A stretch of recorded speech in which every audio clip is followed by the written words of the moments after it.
Hi everybody, welcome back to my channel. My name is Lenu and I'm recording on my car, so welcome to my car.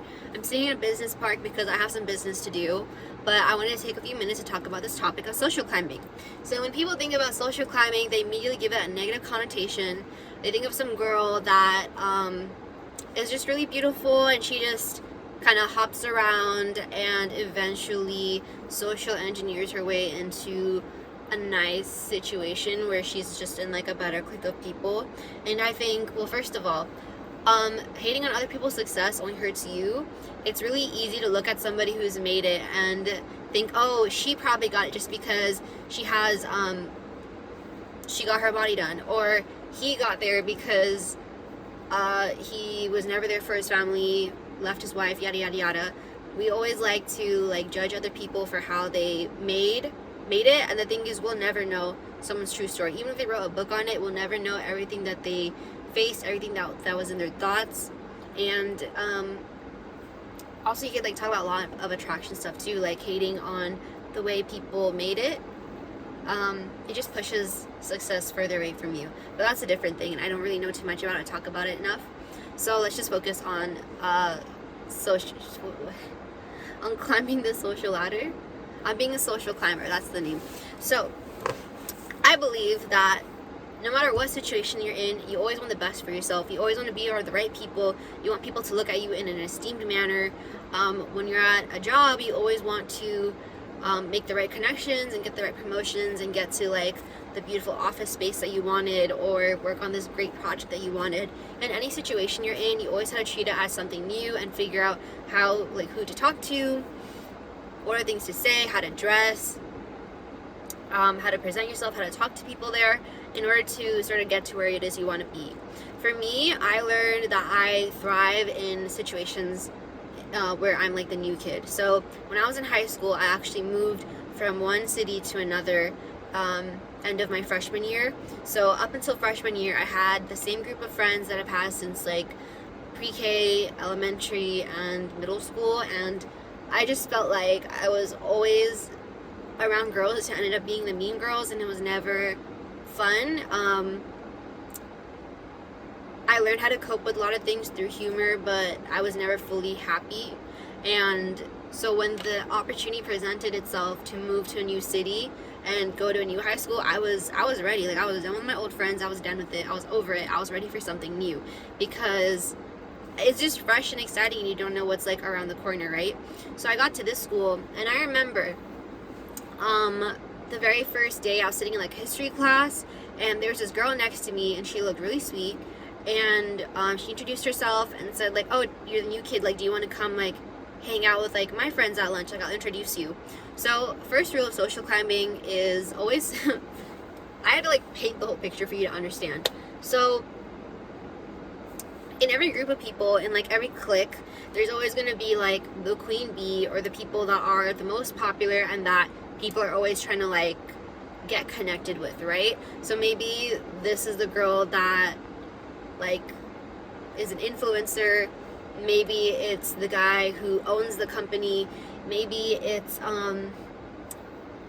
just your typical queen bee southern mom that runs the group.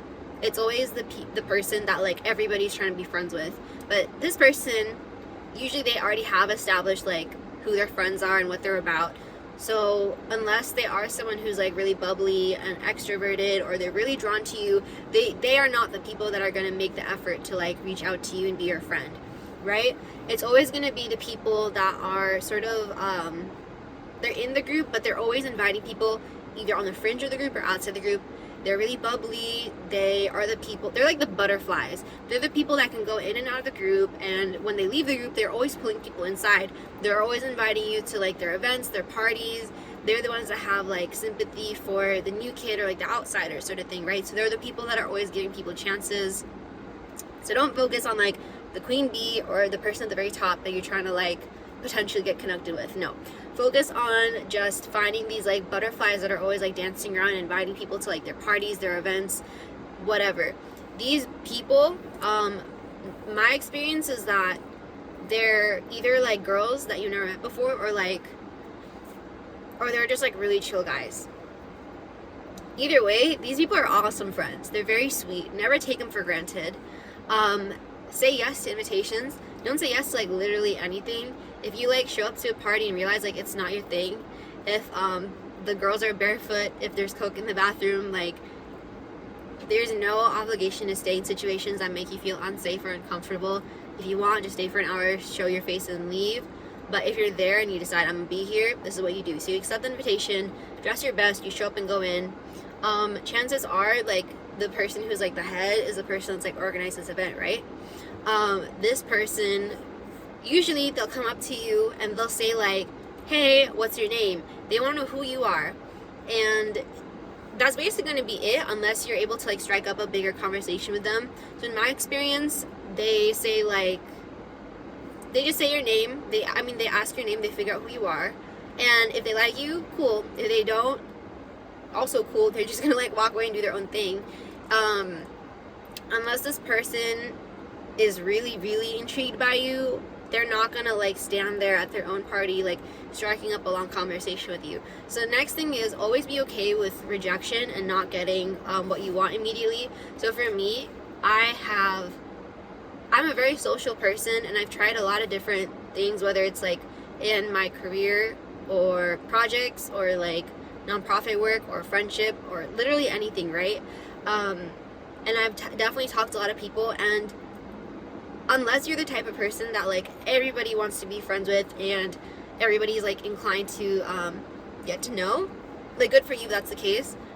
Chances are you're going to be met with like a lot of like subtle rejection at first, and that's natural. Like people are not going to like instinctively want to be friends with you just because like you showed up to their party, you know what I mean? So that's okay. You said hi, they know your name, they know your face.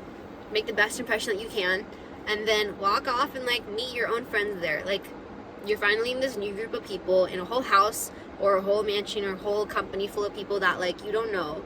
Like go around and start networking, introduce yourself to people. Like for example, if you go to a Halloween party, like comment on people's outfits, and usually you meet people that like thrift. Ask them like people love it when you compliment on things that they've thrifted on. People love it when you notice things about like their hair, their makeup, the way they're dressed. People love compliments. Ask genuine questions, genuinely ask to meet people. And usually people are like, oh, like let me get your Instagram. Whenever you're at a college party, let me get your Instagram, right? I'm not someone who likes giving out my Instagram, and if I like add you, chances are like I'm probably gonna like meet your story or like unadd you. But that's a whole different thing. Basically, like be open to connecting with people, and you're definitely gonna make friends wherever you go. Like first of all, you have to have that like confidence about you, and you also have to like be prepared to make friends with people. So the thing about social climbing is you can't do it if you hate people. You generally have to love, embrace people as they show up, and like be open to like the whims of life, because you're gonna meet people that like you never expected to meet. So even though your goal was to, let's say, like meet Jeff Bezos, you're gonna meet like the third best connection, but they're gonna be like inviting you out to like book reads and like launches and like other amazing things, right? That like Bezos could never give you. A, because he's a very busy man, and B, he probably doesn't have that in his personality or lifestyle. So be open to making friends who you never thought you were gonna meet. And if you're already like into like this whole like law of attraction manifesting thing, like this is where like the connections that you've been trying to manifest like on your vision board are gonna like drop into your life.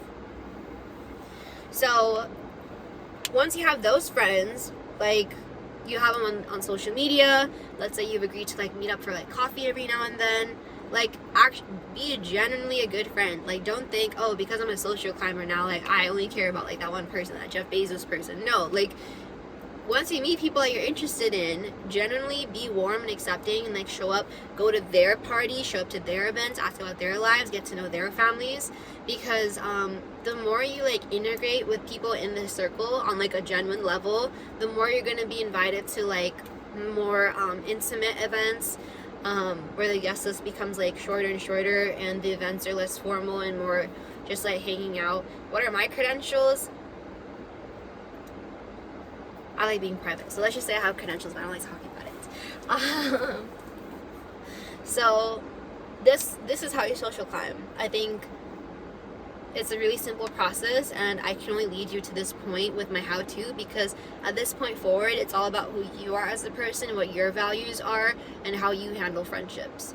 I think, yeah, like when I first moved high schools, that girl introduced me to like the most popular group of kids at school, and because I didn't fit in at that time, I kind of just, for like half a year, I kind of hung out with them. I was too shy to really like say anything. I really held myself back, and yeah, it didn't work out for me in that group. But I think looking back, I did obviously the best that I could with the knowledge I knew at that time and how I was feeling. But when you get in, like, really focus on making like true friendships, and I think that's the secret to social climbing. Another thing, and I learned this from Chris I almost cussed, Kris Jenner. She is generally one of the most brilliant people there is to learn from out there, but I don't think anything that she's teaching is super revolutionary either. I just think that she sets a very good example, and her track record of successful projects, businesses, and just the amount of love that she shows her family is like what speaks to her mind, and like how incredible of a woman she is. Something that I really learned from her, and I like really integrated into my life, is there's like a specific saying, but don't burn bridges as you make them, because as you climb the ladder, when you have to come down, those are like the steps you have to come down on. So basically, like, just because you like quote unquote moved up, or like you've leveled up, or like you moved to like the dream city you've always wanted to live in, or you got the dream job that you wanted to like work at, just because you made it does not mean that these people should be any less important to you. Like the people that you like started with, it simply means like, yeah, you have more people in your life, but that person is valuable to you because of like what they gave to you at that time, you know, whether it was like just a basic invite, or they were your shoulder to lean on when you needed it, or they gave you like really good advice, or like they helped you with your wardrobe, whatever it is, right? Never burn your bridges, because when you come down, those are the people that will help you down. And like that's so true for the Kardashians, because like as rich as they were, like I remember at one point they had to start over. I don't know if it was after like their dad died or something, but they had to sell everything and move in like a tiny house in LA, and yeah, they had to fall back on people that were their like original connections, or the quote unquote like less valuable connections, less important connections, and they were able to build themselves back up into the Kardashian empire that they are now. So that's another thing. And lastly, don't make this like about a game. Like, as much as we think of ourselves, or think of our lives as, I'm here now and I have to do all of these things to get to like this final destination here, you cannot live life that way. Like they say, like the journey is the destination, and you have to make your life right now worthwhile. Like even if you live with like the most terrible people, you have cracks in your ceilings, you're cold at night, whatever your situation is, and how unhappy you are with it, you always have to be grateful for what you have now. It's just depressing and sad to say I hate my life now, and it's only going to be worth living when I like look a certain way, when I'm living in like Miami, when I'm around these people, when I have like my dream boyfriend, when I have like these type of friends. Like that's a bad extra. You are worthy as you are now, and your life is worthy as it is now. And you can watch the video that I just posted before this one to figure out how to fill your time while you're waiting for the next big thing to manifest itself. But genuinely, you have to apply this mindset to the friends in your life as well. Right now, I'm in my 20s. I don't know how old y'all think I am, but everybody in their 20s is just going through like second puberty in a sense, because up until the age of like 18 and 20 exact, you are figuring out who you kind of are as a person, and it's a lot to, I mean, especially with like the type of high school education I had, it's really hard to figure out who you are when you're just like constantly like trying to keep up with like your chemistry homework, with your extracurriculars, and with your APs. And then once you like get to college and you're out of college, you're figuring out kind of more who you are as an adult, and that is a long process. So while you're in this process, you're gonna meet other people who are also figuring out, and you're never going to be 100% satisfied with each individual person around you. Even if with your quote-unquote soulmate, like the soulmate, you are always going to find things that like annoy you about them. Maybe they like gossip too much, or they don't know how to like relax after work, whatever it is, right? Like everyone has their own quirks. So as you're like going around and meeting these people, like understand that like you won't always 100% align. They're not always gonna 100% make you happy, and like that's not even the job of a friend. People, like, you have to be very happy on your own, in your own place, and at the same time, like, learn how to explore, go out of your comfort zone, make friends with people who you never thought you'd be friends with before, and just enjoy life together. It's like the definition of co-creation to me is when you are completely happy on your own, but when you mix with other people, you can create amazing things that you wouldn't be able to have on your own, right? So that's my perspective. And always dream high, like set your goals very, very high. If you want to be the next Kim Kardashian, so be it. If you want to be the next Jeff Bezos, so be it. Next Elon Musk, so be it. And no matter how high your goals are, you have to be like show great graciousness for the little things that you get before you get up there. This video is a lot shorter than the one before. I really hope you liked it. Be sure to like and subscribe. I always forget to say that at the beginning of my videos. Be sure to hit like and subscribe, and yeah, comment if you have anything to say or any questions. I'm really grateful for you guys, and I'm just happy to like be making content and posting like this. So I hope to see you again soon. Have a great rest of your day. Love you so much. Mwah! Bye.